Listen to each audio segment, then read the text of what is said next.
horizontal back angle, okay? And why we want to squat that way. Now, how do you teach them how to do it, okay?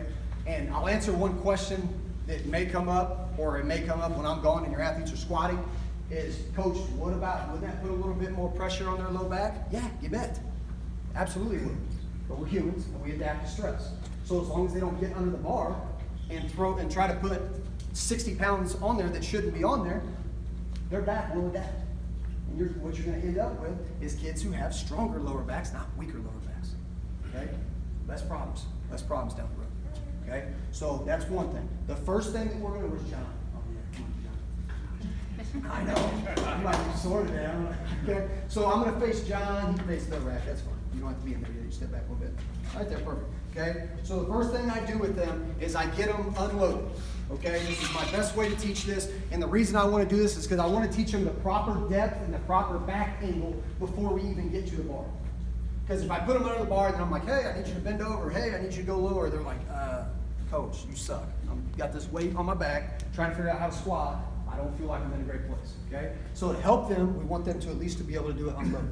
Okay? So first thing I'll tell John is heels are going to be about shoulder width apart. So if I look, I like that for him. Okay? So if I go behind him and I draw a line, he's pretty good. Okay? I don't like kids getting way outside their hips, because now when you get to the bottom, that's going to internally rotate your femur. Okay? And by doing that, a lot of times they'll be high. They'll squat high doing it, but it's going to put a lot of pressure. I like our joints to kind of be stacked. That way we can push through the floor and send the force back up to the bar, right? Because remember I told you gravity's not coming horizontal, it's coming straight down. So the most efficient way to squat is for that barbell to come straight down and go straight up without any lean either way.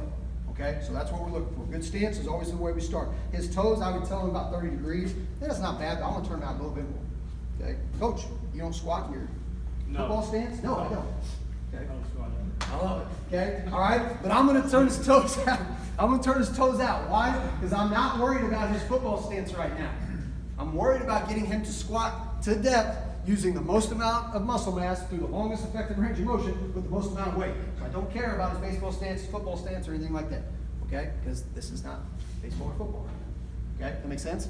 Okay, so now he's in a great place. The next thing I'm gonna tell him is put your hands together like you're praying in squat gods. Okay? And I want you to squat all the way down to where you think parallel is. And I want those elbows to be inside your knees. Ready, set, go. All the way down, elbows inside his knees, like they're touching. Good. So he naturally gets in a decent position. He's got a good squat. When I'm looking at parallel, I'm going to make him struggle here for a minute. When I'm looking at parallel, I'm looking at the top of his hip joint to the top of his knee. If that is table-topped or even a little below, doesn't have to be too much below, we're good. If he is here, I don't like it. Okay? Why don't I like it? Rule number 2, not the longest effective range of motion. Can he push more weight from here? Sure he can. Okay? But he's not using the most amount of muscle mass, and he's not using the longest effective range of motion to train that muscle mass. All right, stand up. Okay, perfect. Right there. I know. We're going to give you a second. Okay? All right, so that's some